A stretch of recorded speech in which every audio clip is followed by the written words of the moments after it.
Good morning. Welcome to Morning Talks with me, Marie. Um, Something I'm noticing with a lot of people is that they create their own misery and blame everybody else for their misery. Example, you drive an expensive car, you own an expensive house, but you're working like a dog to keep those things. Your wife's unhappy, you're unhappy, but you got money, but you're trying to keep that money because if you go sick, everything goes down the drain. You knows this. But this is the life you wanted. Now, you're miserable. Now you go and cheat. You think that's going to make things happier, but that's more, you're creating more of a storm in your life because now that's more money being shelled out. Now you're working more like a slave to keep what you have at home going because you can't afford divorce because you neglected your wife, because your wife is pissed off. Both of you guys working, no one has time for each other. When was the last time you could say you spend time with your spouse? Not a lot of couples I know spend time with their spouse.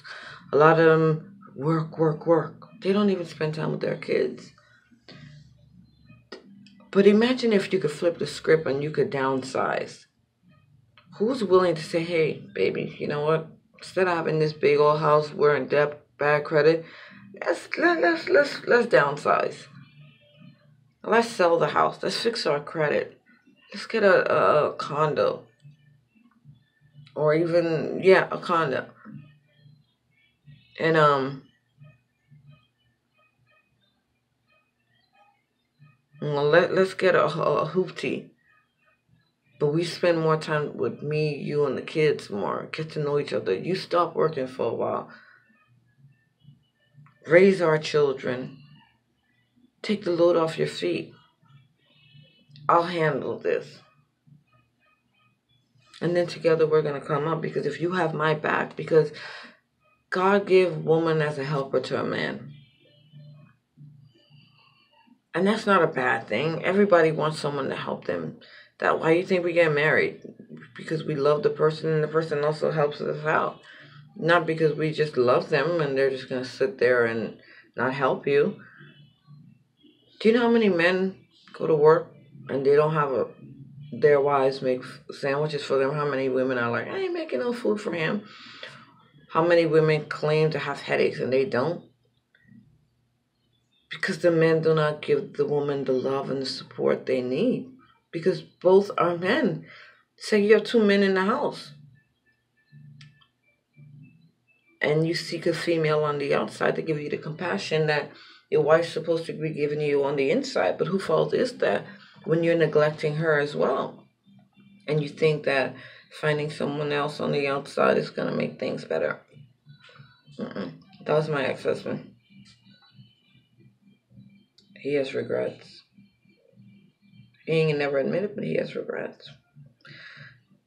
My current husband, he's happy. I'm his blessing. And he's mine. But